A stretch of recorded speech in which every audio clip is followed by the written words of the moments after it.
Assalamualaikum warahmatullahi wabarakatuh. Perkenalkan, nama saya Rangga Aryo Saputra dari kelas 1 ID 08. Di sini saya akan menjelaskan tentang hubungan antara logika proposisi dengan logika predikat. Pertama, ada pengertian logika. Logika adalah ilmu pengetahuan tentang karya-karya akal budi untuk membimbing menuju yang benar. Selanjutnya ada logika formal. Logika formal disebut juga logika simbolik atau logika matematika.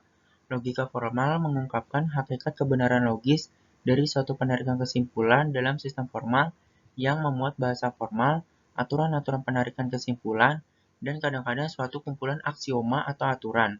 Logika formal mencakup banyak jenis logika, seperti logika proposisi dan logika predikat. Selanjutnya adalah pengertian dari logika simbolik. Logika simbolik adalah alat utama penalaran matematika dan beberapa prinsip dalam logika simbolik memiliki penerapan di luar matematika, seperti pada bidang rekayasa dan sains. Di sini ada beberapa perbedaan logika proposisi dan logika predikat pertama berdasarkan operator logika, kedua berdasarkan aturan penarikan kesimpulan, ketiga berdasarkan proporsi dalam logika proposisi dan logika predikat, keempat berdasarkan uji kesahihan argumen, kelima ada berdasarkan bukti ketidaksahihan.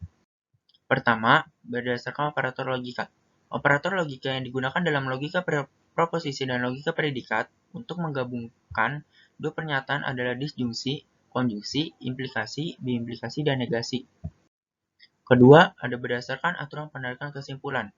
Berdasarkan aturan penarikan kesimpulan dalam logika proposisi dan logika predikat adalah aturan implikasi dan aturan penggantian yang seluruhnya terdiri atas silogisme disjungsi, silogisme hipotesis murni, modus ponens, modus tollens, dilema konstruktif, penyederhanaan, aturan De Morgan, commutativity, associativity. Ketiga ada proposisi dalam logika proposisi dan logika predikat. Proposisi terdiri dari tiga hal, yaitu subjek, predikat, dan kopula. Komponen dasar logika proposisi adalah proposisi sederhana, sedangkan komponen dasar logika predikat adalah predikat. Menurut Besan, logika predikat membuat struktur materi proposisi menjadi lebih jelas, dan logika proposisi merupakan cabang dari logika predikat. Keempat, ada uji kesahihan argumen. Argumen adalah kelompok pernyataan di mana satu atau lebih pernyataan mendukung secara nalar keyakinan untuk satu dan lebih pernyataan yang lain. Kesahihan argumen tergantung pada bentuk argumen, bukan pada salah benarnya proposisi.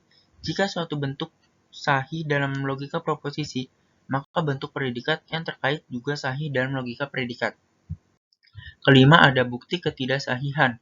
Ketidaksahihan suatu argumen dalam logika proposisi dan logika predikat dapat dibuktikan dengan metode contoh contra example methods, tetapi tidak dapat menggunakan metode deduksi. Selanjutnya di sini ada hubungan logika predikat dan logika proposisi. Pertama, logika predikat membuat struktur materi proposisi menjadi lebih jelas. Kedua, logika predikat merupakan cabang dari logika yang mencakup logika proposisi. Sekian penjelasan dari saya, kurang lebihnya mohon maaf. Assalamualaikum warahmatullahi wabarakatuh.